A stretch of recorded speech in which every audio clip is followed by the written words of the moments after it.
Welcome back. अस्सलाम वालेकुम। 3 से 7 अक्टूबर तक गोल्ड के एनालिसिस करते करते ये जानेंगे कि मार्केट नीचे जा सकती है और कितना नीचे जा सकती है, या अगर ऊपर जाएगी तो उसके क्या चांसेस हैं, कितने परसेंट ऊपर जाने के आपके पास नेक्स्ट वीक में चांसेस होंगे। चलें सबसे पहले मंथली से शुरू करते हैं। मैंने एक शॉर्ट वीडियो भी इस चीज़ पर डाली थी कि मंथली में एक क्लाइमेटिक एक्शन बार लग चुकी है, यानी बाइंग क्लाइमैक्स लग चुका है। ये कंफर्म कैसे होगा उसके कंडीशंस पे भी बात करेंगे और सारा एक एनालिसिस जो है हमारा इस वीडियो में मुकम्मल होगा। तो देखें, इस क्लाइमैक्स के बाद अगर कोई भी कैंडल इस तरह की क्लोज होती है, सबसे पहले हम यहाँ पे जो इंपॉर्टेंट चीज़ है उसको डिस्कस कर लेते हैं कि इस तरह की कैंडल एक अगर इधर क्लोज हो जाती है तो मेरे दोस्तों आपको अगर सेम इसी साइज की और इसी तरह की कैंडल हो तो यहाँ से आपको कम से कम भी इधर तक सेलिंग देखने को मिलेगी और मैक्सिमम यहाँ तक आ सकती है मंथली में। इसमें 1 साल भी लग सकता है, इसमें 1.5 साल भी लग सकता है। आने वाला वक्त क्रिप्टो करेंसीज का है या गोल्ड का, इस चीज़ पे मैं बात नहीं कर रहा। मैं सिर्फ इस वक्त आपको टेक्निकल एनालिसिस दे रहा हूँ, फंडामेंटल्स को एक साइड पर रखते हुए। ऑलराइट, अगर ये कैंडल बिल्कुल छोटी सी क्लोज होती है, यानी इतनी की विक इसके ऊपर आए और इस तरह की रेड क्लोज हो जाए, तो फिर भी नेक्स्ट चांसेस हैं और यहां तक फिर बनेंगे। तकरीबन ये 35 से 3600 का एरिया बनेगा। ऑलराइट, ये मंथली में है, यानी नवंबर की कैंडल अगर जिस तरह मैंने 2 शक्लें आपको बना के दिखाई हैं उस तरह की क्लोज होती है, ये तो हमारे पास मंथली में होगा। अब इसका हमारे पास जो एज है वो किस तरह से बनता है, मैं यहाँ पे आपको एक कैंडल दिखा देता हूँ। देखिए, गोल्ड में जो हिस्ट्री के सबसे बड़े वॉल्यूम्स है ना, वो ये 2 नजर आ रहे हैं आपको। आई होप आप अंडरस्टैंड कर रहे होंगे, ये 2 वॉल्यूम्स। ऑलराइट, यहाँ पे वॉल्यूम इस कैंडल में लगा था और उसके बाद अगले 6 महीने तक ये जनाब सेलिंग होती रही है, ठीक है। और 4000 पिप्स का ये मूव था टोटल डाउन साइड पे। अब इसी तरह की कैंडल हमें, जैसे ये एक रेड बनी हुई है ना, इसी तरह की अगर यहाँ पे टॉप पे मिल जाए तो फिर दोबारा से सेलिंग स्टार्ट हो सकती है। ऑलराइट, अब हम जाते हैं वीकली में। वीकली की कैंडल को देखते हैं और वीकली में भी अपना एनालिसिस करते हैं। अच्छा, वीकली में हमारे पास लास्ट जो मूव स्टार्ट हुई है, इस मूव को अगर देख के हम चलें तो ये हमारे पास जो एक वैलिड रिट्रेसमेंट है ना, वो यहाँ से हम लेते हैं कि यार ये हमारे पास कुछ इस तरह से बनती है और हम इसका ये एक ब्रेक ऑफ स्ट्रक्चर भी लगा लेते हैं कि ये इस ब्रेक ऑफ स्ट्रक्चर की वजह से हमारे पास एक हायर लो कंफर्म हुआ और हमने यहाँ से फिब लगा दिया। अब फिब लगा के अगर हम देखें तो ये वाला जो एरिया गोल्डन जोन बन रहा है ना, ये वाला 0.5 और 0.61 के दरमियान ये सपोर्ट आ रही है और यहाँ पे अच्छी एक्यूमुलेशन भी हुई है। यानी कम से कम अगर किसी ने बाइंग करनी है तो ये वेट किया जाए, इस जगह से बाइंग की जाए और ये इस तरह से। ऑलराइट, इसकी जो इनवैलिडेशन है वो यहाँ पे होती है ऑफ कोर्स इस जगह के नीचे, यानी बाइंग करने के लिए आपको ये एरिया में 3460 से लेके 3000 से ऊपर जहां पे भी, मतलब ये 400 पिप्स के एरिया में इस पूरे जोन में बाइंग का कोई सिग्नल मिले हम बाय कर सकते हैं, ठीक है। ये एक हमारे पास वीकली में एनालिसिस है। अब वीकली में प्राइसेस का हमने गोल्डन जोन निकाला है। अब क्या करेंगे, डेली में जाएंगे और डेली में जाके इसका मजीद अगर प्राइसेस इस सेल के एनालिसिस को, फॉर एग्जांपल को फंडामेंटल्स बहुत ज़्यादा चेंज हो जाते हैं, कोई वर्ल्ड वॉर खुदा ना करे कोई इस तरह का कोई सिनेरियो शुरू हो जाता है, कुछ बहुत ज़्यादा कॉम्प्लेक्सिटीज बढ़ जाती हैं, तो फिर अगर बाइंग शुरू हो भी जाती है तो क्या हमने एक्सपेक्ट करना है, किस तरह से मार्केट को टैकल करना है उस सूरत में, तो वो देखते हैं साथ में। छोटे से छोटे टाइम फ्रेम में जाके हम अपना, यानी मंडे को मार्केट खुलती है तो क्या ट्रेड वगैरह करनी है वो भी देखेंगे, ठीक है। तो ये जो एरिया हमने मार्क किया हुआ है ना, इसको रिफाइन करने की जरूरत हमें नहीं है, लेकिन फिर भी मैं यहाँ पे इसको नीचे ले आता हूँ और आपकी आसानी के लिए ऊपर एक एरिया ये वाला निकाल लेते हैं कि जी ये इस तरह से है। ऑलराइट, अब हमारे पास 2 एरियाज आ गए हैं। नीचे वाला एरिया ये जो तकरीबन हमारे पास बन रही है प्राइसेस 3240-50 का ये जो एरिया, ये बहुत अच्छा है क्योंकि इसके ऊपर काफ़ी सारी टेक्निकली अगर देखा जाए तो लिक्विडिटी भी पड़ी है। लिक्विडिटी पूल एक पूरा का पूरा यहाँ पे एग्जिस्ट कर रहा है, ठीक है। तो ये ऊपर हमारे पास जो फिलहाल एक पैटर्न नजर आ रहा है, ये भी कुछ एक वी शेप बन चुका है। वी शेप यू नो के वाइकऑफ में बड़े अच्छे से पढ़ाया जाता है कि क्लाइमैक्स होता है, ठीक है। जितनी तेजी से प्राइस ऊपर जाती है उतनी ही तेजी से वापस भी आ जाए और ऊपर जाके ये देखें बड़ा वॉल्यूम भी ऊपर लगा हुआ है टॉप पे रेजिस्टेंस पे, यानी ये बता रहा है कि यहाँ से अच्छी तगड़ी सेलिंग हुई है इस कैंडल के अंदर, ठीक है जी। तो चलें अब डेली के अंदर हमारे पास जो भी एनालिसिस बन रहा है उसको देखते हैं कि यार डेली में अगर बुलिश प्राइसेस जाती हैं इस सपोर्ट से तो कितना बुलिश जाती हैं। यहाँ से रिट्रेसमेंट स्टार्ट हुई, ये हमारे पास हायर लो है, इधर से हम हाई तक ये एक लाइन लगाएंगे और ये रिट्रेसमेंट देखते हैं कि अगर यहाँ तक आती हैं प्राइसेस जहाँ से हमने पहली सपोर्ट लगाई है, तो यहाँ से बाइंग जब हमने करनी तो नया हायर हाई कहाँ तक एक्सपेक्ट करना है। तो इसके लिए कम से कम अगर यहाँ पे आए 3400 साढ़े 3400 पे, तो हमारे पास जो प्राइसेस का नेक्स्ट टारगेट होगा, नहीं ये कोई 1-2 दिन का 4 दिन का टारगेट नहीं है, इसमें महीनों लग सकते हैं, ठीक है, क्योंकि हम डेली का एनालिसिस कर रहे हैं और ये फिर बेस्ड ट्रेंड बेस्ड एक्सटेंशन है, इसमें 1 साल 1.5 साल भी लग सकता है और इसमें 3-4 महीने भी लग सकते हैं।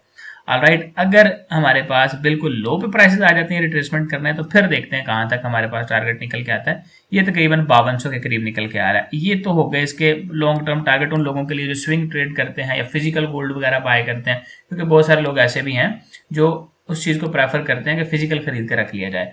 अच्छा, अभी यहाँ पे अगर प्राइसेस को हम देखें कि नीचे आ रही हैं इन एरियाज में और यहाँ पे हमें कोई सिग्नल भी मिल रहा है बहुत अच्छे टाइम फ्रेम, यानी कि 1 आवर कम अज कम, उससे हम बाइंग स्टार्ट करें, फिर साथ साथ 4 आवर्स भी कंफर्म हो, डेली टाइम फ्रेम कंफर्म हो, फिर यहाँ से हम इस तरह से बाइंग स्टार्ट करेंगे लॉन्ग टर्म अप साइड पे। और लेयरिंग के अंदर बाइंग हो तो ज्यादा सूटेबल रहता है, छोटी छोटी लेयर से इस तरह बाइंग करते जाए, जैसे जैसे प्राइस हायर लो बनाती हुई ऊपर जा रही हो, हायर हाइज हायर लोज, हर हायर हाई बनने के बाद प्राइस रिट्रेसमेंट पे है तो यहाँ से बाइंग कर दें इस तरह से।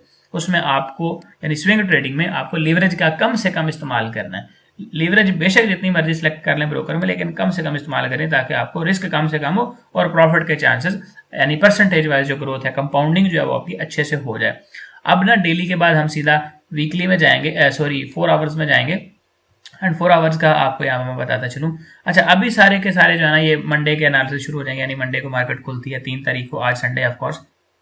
तो अब क्या करेंगे तो वो मैं आपको यहाँ पे बता देता हूँ, समझा देता हूँ साथ में अच्छे से कि देखें 4 आवर के अंदर ना सबसे पहले जब आप ट्रेड करने के लिए आते हैं, अब हमारा थोड़ा सा जो है ना वो पर्सपेक्टिव इसको देखने का वो स्कैल्पर की तरह हो जाना चाहिए, ठीक है, यानी हम ट्रेड करने के लिए जो क्या आ गए। तो ये बन गया एक डबल टॉप, प्राइसेस ने फिर एक ये लो लगाया था, रिट्रेसमेंट करके इस लो को तोड़ दिया। अब क्या है, मार्केट एक बेरिश ट्रेंड में है, यानी ये इस तरह से इस रेंज के अंदर है, इसको नीचे आना चाहिए। इस वक्त तक मार्केट 4 आवर्स में बुलिश नहीं है, बेरिश है, ट्रेंड मोमेंटम एवरीथिंग बुलिश नहीं, बेरिश हो चुका है। यहां से डबल टॉप 20 ने लगाया, कंफर्म कर दिया रिवर्सल पैटर्न बना के कि अब भाईजान मैं बेरिश होने जा रहा हूं। अगर बुलिश होना होता तो ये जो कैंडल लगी है ना बड़ी तगड़े वॉल्यूम के साथ, ये बहुत एक इसमें हैवी वॉल्यूम लगा था, सॉरी यहाँ पे ये वाला वॉल्यूम बहुत हैवी लगा था। स्मार्ट मनी ने बहुत कोशिश की यहाँ पे बाइंग करने की, लेकिन फिर ये फेल हो गई, इसका लो टूट गया। लो टूट गया तो समझ लें कि अब मजीद सेलिंग ही है। अब इसके बाद देखें यहाँ पे जितनी भी ये वॉल्यूम है, कोई भी इतना बड़ा वॉल्यूम नहीं आया जो ये बताए non adjacent price movement analysis जो एक वाइकॉफ में हम करते हैं, PMA नॉन एडजेसेंट वाला, उसके मुताबिक भी यहाँ पे अभी तक कोई बाइंग का सिग्नल नहीं बना हुआ। ऑलराइट, अभी हम क्या करते हैं कि 4 आवर्स के अंदर जो हमारे पास लेवल्स हैं उनको ड्रॉ करेंगे, जो सबसे हमारा मेन टास्क होना चाहिए कि एक हमारे पास RBS एरिया है कुछ इस तरह से, इसको रिफाइन के लेते हैं और रेजिस्टेंस लगा लेते हैं। 4 आवर्स में जी हमने ये एक लेवल निकाल लिया और इसको एक्सटेंड करें तो देखें यहाँ पे काफी इसका पीछे से भी वैलिडेशन बन रही है। यहाँ पे भी ये एक रेजिस्टेंस थी, फिर ब्रेक हुई, सपोर्ट बनी, यहाँ पे भी सपोर्ट बनी, ब्रेक हुई, फिर ये सारा इसी तरह से चल रहा है। अभी मेनली जिसकी वजह से इसको मैंने लिया ना वो ये कैंडल है, यहाँ पे ये इस सप्लाई का मौजूद होना। ऑलराइट, रिफाइन करेंगे इसको छोटे टाइम फ्रेम में जाकर। ऑफ कोर्स नीचे सपोर्ट का जो लेवल है जी वो सारे हम सपोर्ट के लेवल्स भी निकाल लेते हैं कि जहां जहां पे आए प्राइस वहां से हम बाय की स्कैल्पिंग वगैरह भी कर सकें। काफी सारे ऐसे लेवल्स भी तो होते हैं ना। तो ये देखें ये एक और सपोर्ट का लेवल निकल आया, उसके बाद यहाँ पे फिर से ये सपोर्ट का लेवल है हमारे पास। ओके, ये सारे स्कैल्पर्स के लिए लेवल हैं, 100, 150, 200 पिप्स की जो ट्रेड करना चाहते हैं उनके लिए सारे लेवल्स मैं निकाल के दे रहा हूँ। अब बहुत सारे लोगों को लगेगा कि यार ये दरमियान में ये जो कैंडल पड़ी है ये भी तो डिमांड है, इसमें आप बहुत ही छोटे लेवल 1 मिनट में जाके तो ट्रेड कर सकते हैं, लेकिन 15 मिनट 30 मिनट वगैरह में इधर से आपको ट्रेड नहीं करनी चाहिए ये वाली जो कैंडल है, ठीक है, क्योंकि ऊपर ये लिक्विडिटी पड़ी है। प्राइसेस अगर इस लिक्विडिटी के नीचे क्लोज कर देती हैं, इसको स्वीप करके ऊपर जाए बगैर, जो पैटर्न बना हुआ है उसके मुताबिक तो ज्यादा चांस यही है कि इस लिक्विडिटी को प्राइसेस स्वीप करके ऊपर नहीं जाएंगी बल्कि इस लेवल का टेस्ट करेंगी। अगर चली जाती हैं ऊपर तो हम यहीं से बाइंग शुरू कर देंगे, वरना इस लेवल का वेट किया जाएगा जहां से अच्छी बाइंग मिल सके। अब मेरा ज्यादातर फोकस आपको ट्रेड्स बताने के बजाय आपको सिखाने पे होता है कि हर चीज का आपको वैलिड रीजन भी बताया जाए। तो अगर आपको ये समझ आ रहा हो साथ साथ तो एक लाइक अभी से कर दीजिए और कमेंट सेक्शन में आपने लिखना है कि विच मेथड या विच स्ट्रेटजी यू लाइक मोस्ट और किसके ऊपर आप ज्यादा काम करते हैं। तो ये भी हमारे पास हो गया and this is also scalping level, good scalping level है। तो ये काफी सारे लेवल्स निकाले हमने बाइंग के लिए जहां से हम स्कैल्पिंग बाय कर सकते हैं। और रिवर्सल का जो लेवल है ना वो कम से कम ये जो अच्छा लेवल है जिसको मैं कह सकता हूँ कि यार ये अच्छा लेवल है, यहाँ से प्राइसेस तगड़ा एक मूव बुलिश साइड पे स्टार्ट कर सकती हैं, वो ये वाला है 3620 3662 ये जो एरिया ना अच्छा एरिया है, यहाँ से लॉन्ग टर्म बाइंग यानी यहाँ से आप एक स्विंग ट्रेड भी कर सकते हैं, यहाँ से प्राइस ऊपर नया हायर हाई भी लगा सकती हैं कुछ इस तरह से कि अगर यहाँ पे आती हैं इस तरह से घूमते घुमाते जैसे भी, तो इधर से आपको एक लंबा ऊपर की तरफ मूव भी देखने को मिल सकता है कुछ इस तरह से। ऑलराइट, अब ये जिस तरह से मैंने सीधी लाइन लगा दी ऐसा तो ऑफकोर्स ये बिल्कुल भी नहीं होता, क्योंकि जैसे पीछे भी प्राइस ऊपर जा रही थी ये इस तरह से कर कर आके अपनी रिट्रेसमेंट पूरी कर कर आके जाती हैं, तो इसी तरह से यहाँ पे भी ऐसे ही एक्सपेक्टेड होगा। और ये पहला लेवल है जहां से आपको लॉन्ग टर्म बाइंग एक्सपेक्ट करनी चाहिए 3620 और 62 के दरमियान से।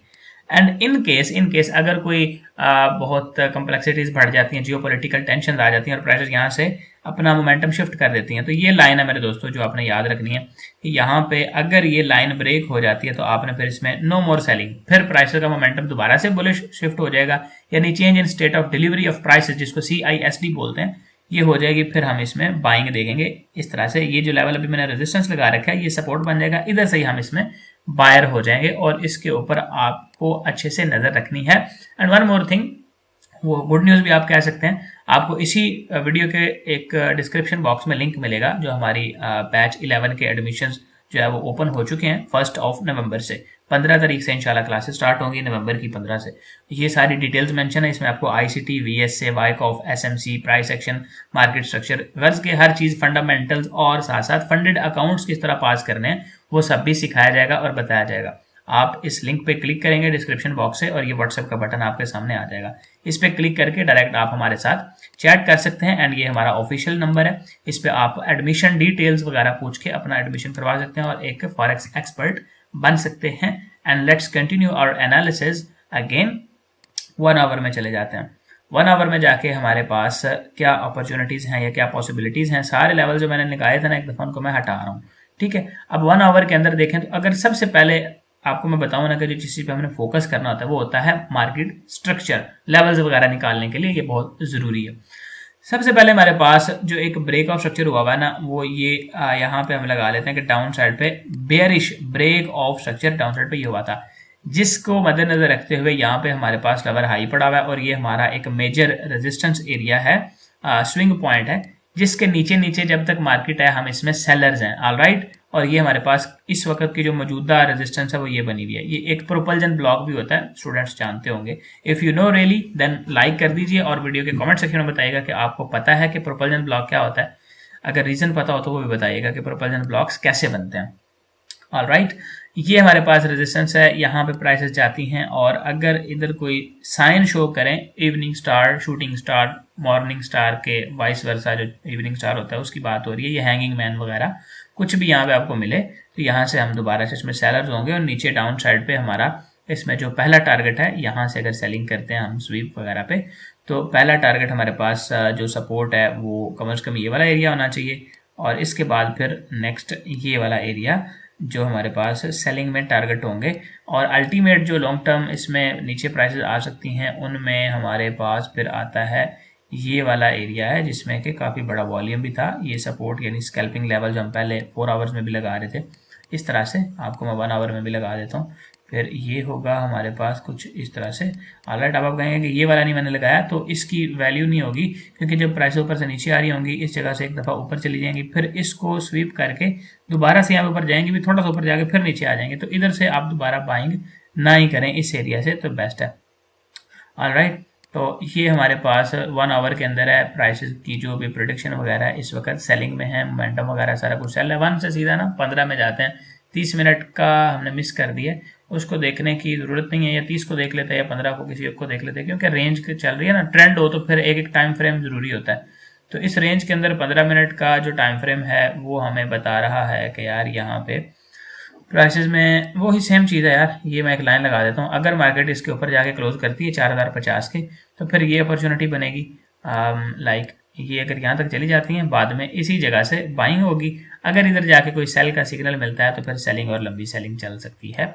This is the analysis for now and hope so कि आपने इस वीडियो को एंजॉय किया, अगर आपको समझ भी आई होगी। और अगर फॉरेक्स में आपको लॉसेज वगैरह होते हैं या आपकी साइकोलॉजी का मसला है मेनली, या आप चाहते हैं कि कोई ऐसा मेंटोर जो आपको डेली लाइव सिखाए और लाइव अपने साथ बिठा के एक एक कैंडल को प्रिडिक्ट करे और आपको लाइव ट्रेडिंग करवाए, तो आप हमारा ये जो कोर्स स्टार्ट होने जा रहा है इसको ज्वाइन करके ये अपॉर्चुनिटी अवेल कर सकते हैं। क्योंकि कोर्स मुकम्मल होने के बाद आपको हम अपने वीआईपी में ऐड करते हैं, जो आपके लिए लाइफ टाइम तक एक्सेस होती है और उसमें आप डेली हमारे साथ लाइव ट्रेड कर सकते हैं। So this is it for today, ये मेंशन भी है यहाँ पे। And see you soon in the next video, जो कि बहुत इंपॉर्टेंट टॉपिक पे आ रही है कि आपको मार्केट में कौन से ब्रोकर्स पे अकाउंट्स जो हैं वो चूज़ करने चाहिए। बहुत सारी एग्जाम होती हैं मार्केट के अंदर अकाउंट्स की, ECN, STPO, Islamic accounts, web वाले अकाउंट्स, तो बहुत सारी चीज़ें होती हैं। तो उन पे एक डिटेल्ड वीडियो हमने बनाई है, तो वो इंशाल्लाह नेक्स्ट अपलोड करेंगे। तो उसके लिए आप बेल नोटिफिकेशन को ऑन कर लीजिएगा ताकि आपको पता हो कि इस्लामिक अकाउंट्स आपने किस तरह से चूज़ करना है, या आप अगर इसके लिए कंजर्वेटिव हैं तो तब भी। Thank you for watching. अल्लाह हाफिज़।